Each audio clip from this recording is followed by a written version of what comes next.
Hey everyone, my name is Johannes Teklab, and it is with great pleasure I present to you Isaac Watts, a British minister, preacher, and hymn writer, well known in his days. He was born in July 17, 1674, in Southampton, Hampshire, England.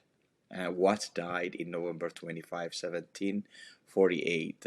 For many, during his life, he was regarded and considered by many as the father of English hymnody.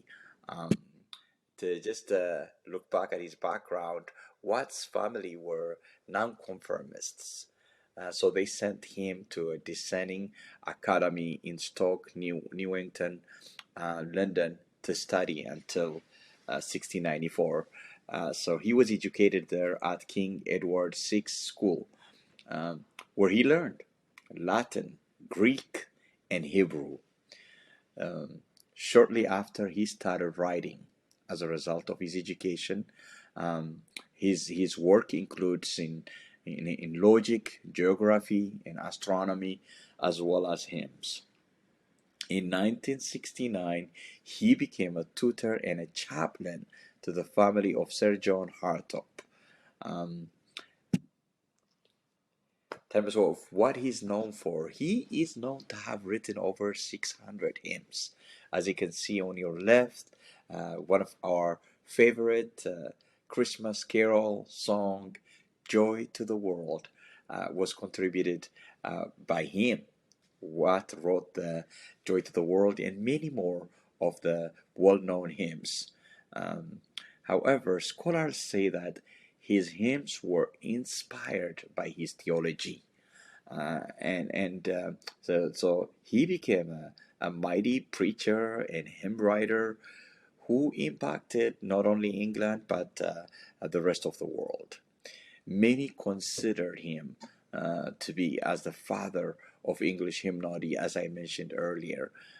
He was very instrumental in the Great Awakening revival of the England. He is he is also credited for pioneering and beginning a new era of congregational singing. He inspired congregation to sing alone. So, as a minister and worship leader, he guided the people of God to connect with God in singing hymns of revival. One of the things that he was best known for was singing psalms in light of the New Testament. In his most significant work, Psalm of David, imitated in the language of the New Testament, 1719, around that time, he integrated the concepts of the New Testament, praise, and Old Testament psalm singing together. For what Christians quote, Christian songs should express the thoughts and feeling of those who sang rather than merely relate the experience and circumstances of the psalm writers of the Old Testament. Unquote. This was from William Reynolds in his writing about uh, Isaac Watt. At the center of his hymns, at the center of his songs, was theology. Theology was imperative for Watts. Many say that he was a first theologian and a preacher before he was a hymn writer. Watts' hymns reflected his sermons. What he preached um, was put into becoming a hymn so that it resonates with people.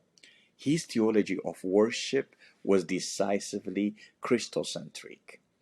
What emphasized transformation is the goal in Christian experience of worship service. The message of the gospel should be the central theological truth that inspires the hymns he writes. Vernon Whalley noted on worship through the ages, Watt was first a theologian and a preacher. So the bibliographies that I have here is from Vernon Wali, Worship Through the Ages. I heavily depended on that research, and Britannica, and Banner of Truth, and of course William J.